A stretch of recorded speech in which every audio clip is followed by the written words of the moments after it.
Bakışın derdime derman, gözlerin bir alemdir.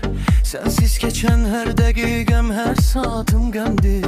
Hasret çekmeyden inan, yoruldu artık yürek. Benim tek vefalı yar sana dünyada kimdir? Sen gülende sanki alem ranura gerg olur. Sen olmayanda bakışım gülüşüm garip olur. Yazdım bu meyxananı, herkes bilsin eşkimi. Senin eşkin damarımda, canımda dövür. Bu kalbi sana bağlamışam, ben sana kurban. Eşkin yolunda dağlamışam, ben sana kurban. Dünya bir yana olsa benim tek sana meylim. Sensiz bu hayattan doymuşam, Ben sana kurban.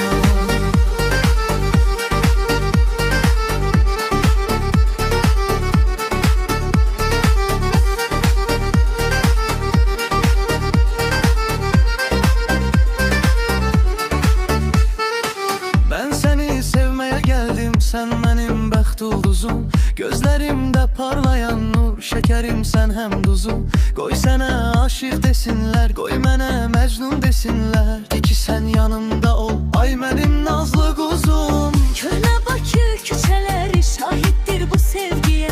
Yalvarıram her gece mən olca sevgiliye.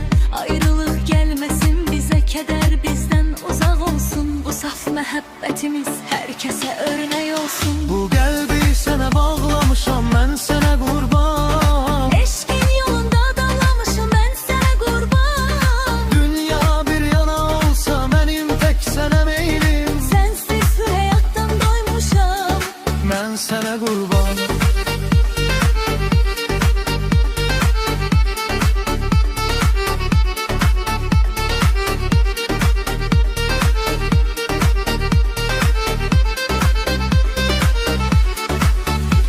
Bu kalbi sana bağlamışam, ben sana kurban. eşkin yolunda dağlamışım, ben sana kurban. Dünya bir yana olsa benim tek sana meylim. Sensiz bu hayattan doymuşam, Ben sana kurban.